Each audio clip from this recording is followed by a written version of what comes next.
Hi class, for today, our discussion will be about painting interpretation and analysis. So, sinong makapagbigay ng isa sa mga pinakasikat na painting sa buong mundo? Mona Lisa, Ma'am Starry Night, The Last Supper, The Scream. Isa-isa na! Yung mga pa. Okay, Anastasia.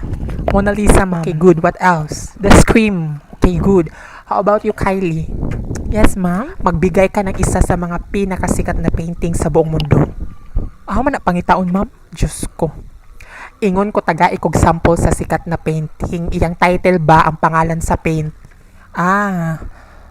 Lotus. Lotus, ma'am. Sikat na. Yes, ma'am, of course. Sikat na siya. Kuan kalaban na siya sa Boysen, sa David. Mga brand man na sa pintal imong gihapang yaw-yaw. Unsa man di ay. Ingon nimo pangalan sa paint. Nahalala na, never mind. Use it. Ginoo ko ning bayhanan ni uy.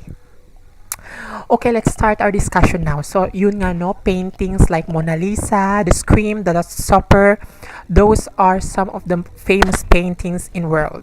Now, how to analyze a painting? Of course, sa atong activity later, I expect you to form your own opinion of all the paintings na ipapakita ko. But class, remember, art appreciation is not like solving a mathematical equation because there is rarely a correct view about what a particular painter was trying to achieve, whether he or she succeeded ba in his or her life, how beautiful is his or her painting is.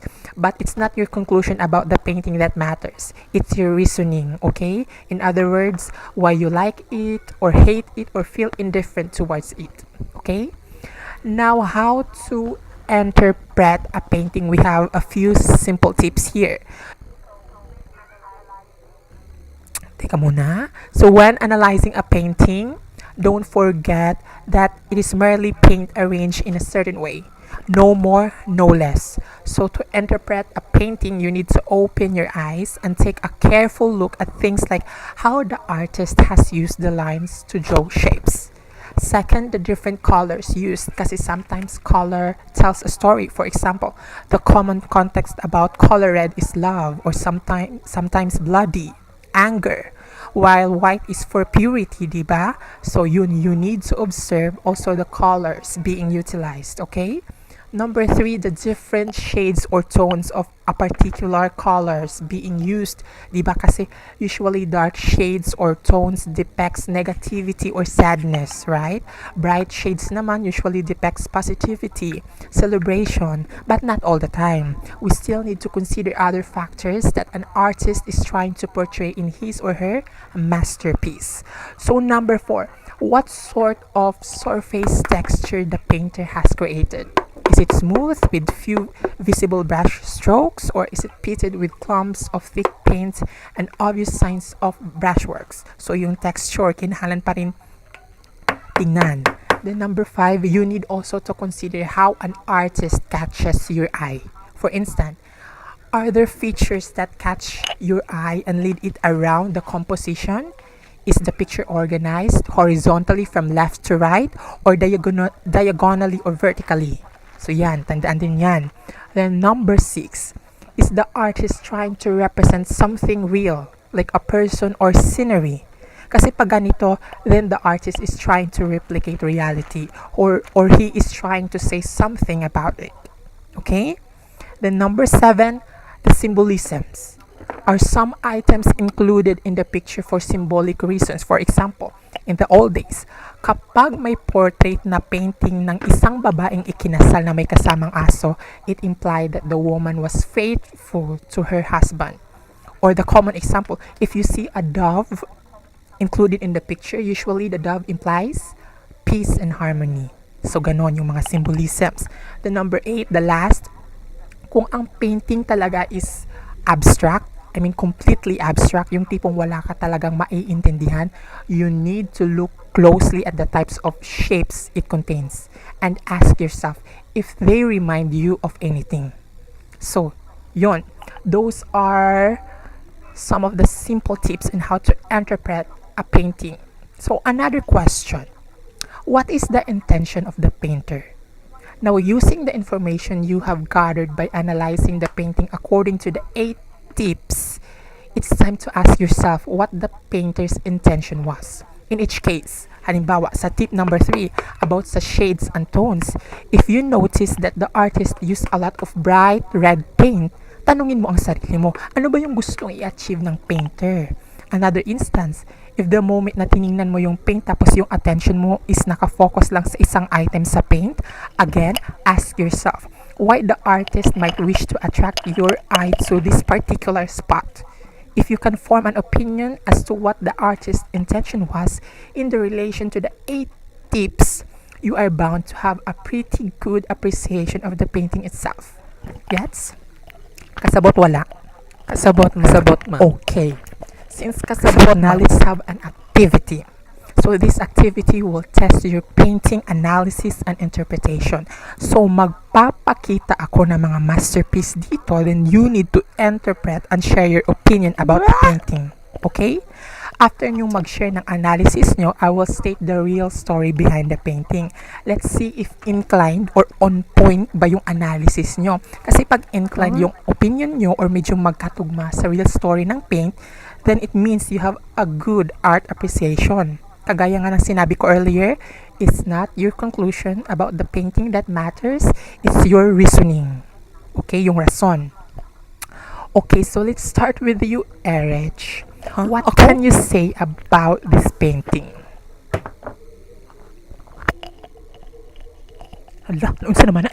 Kylie ang baba. Pagulat sa imo turn. Okay, Erich. Upon looking at the painting, my attention is really focusing towards the old lady, and I think the old lady is the mother or the grandmother of the painter. In regards with the colors being utilized, I think it depicts sadness since dark shades and tones really dominates the whole piece. But in the top of my head, I think what the paint really wants to express is about the pure love of a mother. Okay? If tama akong hula na kanang old lady is ang mother sa painter, then di na ako ma-imagine kung pila ka oras siya nagstay dira sa iyang spot just to let the artist or bakang ianak to finish the portrait, di ba? So I can say na supportive ang mother sa gibuhat sa iyang anak. So that's all. Wow. Wow. Nice observation, Erich. Very good. Grabe ka wide imagination. Oy, grabe critical thinking skills. So, about the painting. So, this artwork is a portrait of James McNeill Whistler's mother. Tama si Erich. Ang old lady dira is ang mother sa painter na si Anna McNeill Whistler. So, the story behind this painting is that it was said that James' model was not able to commit the job. And it was during this time that James decided to do his mother's portrait. So the name of the painting is Whistler's Mother, but the painter dubbed this portrait as arrangement in gray and black, portrait of the painter's mother. Okay. Nice interpretation, Erich. Ang galing mo. Next, okay, it's your turn, Anastasia. What can you say about this masterpiece? Hala, feel na ako, nagdula na siya tago-taguan tapos layo kayo siya gitaguan para di siya makitaan. Sila, Kylie. It seems like the lady on the field is looking for something or someone secretly. I don't want to sound like I'm a pro with arts in this very hypothetical situation, but I think the message of the masterpiece is about the struggle of losing someone or something. But despite of the downfall, there is still hope. And as you can see, the lady is still in duty in finding what she lost, and also the location of the lady. She was in the lower part of the field, so basically she needs to go up to go to her destination, and it implies the reality of life. I mean, in reality, there is no instant success. We need to fall, stumble, and struggle first before reaching the peak of success. And for me, the lady is us. The field serves as the struggles and problems that comes along our way, and the establishment in the top of the field, which looks like a house, serves as the success. Di ba if successful na, we can buy anything. Palakpakan. What a wonderful observation. Grabe, thinking outside the box. So about the painting is called Christina's World. So it is one of the most famous paintings of the 20th century by American painter Andrew Wyeth. So the canvas depicts a woman. The woman is Anna Christina, who is crawling up from a yellowish brown grass field and looking lovingly at the gray farmhouse on the top of the crag. The woman there in the canvas was suffering from a muscular disorder that prevented her from hiking. However, she was still doing an effort to get to the farmhouse that was situated quite far off. So Anastasia's interpretation is quite on point pa rin kasi the challenge here for the artist was to do impartiality to her extraordinary conquest of life, which most people would consider hopeless. So the masterpiece has a deep meaning, and that is about hope in life. So, very good, Anastasia. Okay, it's your turn, Kylie. What can you say about this painting? Hala na may gasuka-suka. Uy, unsa man na? Suka-suka man. So, unsa may imo interpretation, Ana? For me, the painting is about siya sa tulo ka magbarkada nga nag-inom. Yes. Feel ako nagtagay sila tapos ang isa naghinilas or weak siya kay pila lang ka shots ma'am nagsuka na siya as you can see. Then kanang babae sa kilid nga nagpakpak mao na siya ang walay amot. Nalipay siya kay nagsuka ang isa. So wala na siya kahati sa pulutan. Then kanang babae nga nag-alalay sa nagsuka mao na siya ang silingan anang nagsuka. So makita nimo ang iyang naw nga naguul kay siya man Uy, kay wait, maunan should na imo interpretation ana nga painting walay lain. Try to observe, open your eyes, and dig deeper. I-analyze ang mga symbolisms. Okay. Another is base sa color sa wall sa balay. So, color red, for me, it depicts anger. Anger. Ning ana. Okay, proceed. Anger, yes. Anger kay kanang babae sa kilid na suko na siya sa iyang anak nga nagsuka-suka kay nabuntisan. Yes.